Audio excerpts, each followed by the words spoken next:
मतलब के यार सब आवा तीन पाँच कही बतियावा मतलब के यार सब आवा तीन पाँच कही बतियावा टाइम सही तो सब साथ हो ही जाए, पूरे समय में सब साथ छोड़ जाए।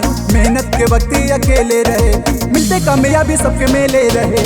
समय समय समय संसार मेरी जान, समय समय समय हकदार मेरी जान, समय समय समय संसार मेरी जान, समय समय समय बलवान मेरी जान, बलवान मेरी जान, संसार मेरी जान, समय समय समय संसार मेरी जान। तुमको क्या लगा था नहीं लौटेंगे?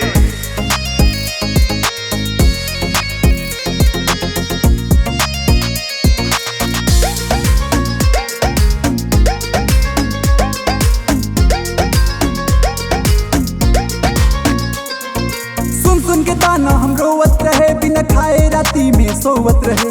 देख के गरीबी सब साथ छोड़ दे, जेका अपन कहे वह हाथ छोड़ दे।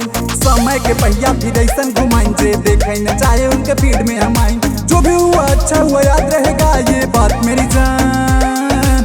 समय समय समय समय समय समय समय समय समय बलवान मेरी जान, समय समय समय संसार मेरी जान, समय समय समय हकदार मेरी जान, समय समय समय हकदार मेरी जान। The time is strong. Music by Vipin Vinayak. किस्मत के भरोसे कबो न रहा, इतिहास रचिदा ऐसन काम करा। समय के मारना सही पौबा, चैन से बाबू न रही पौबा। कर न गुलामी करा आपन तू धंधा, फिर देखा पैसा कैसे आवा थे अंधा। जो भी हुआ अच्छा हुआ याद रहेगा हर बात मेरी जान।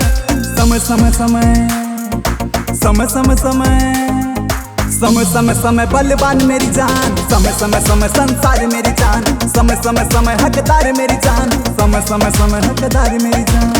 Time waits for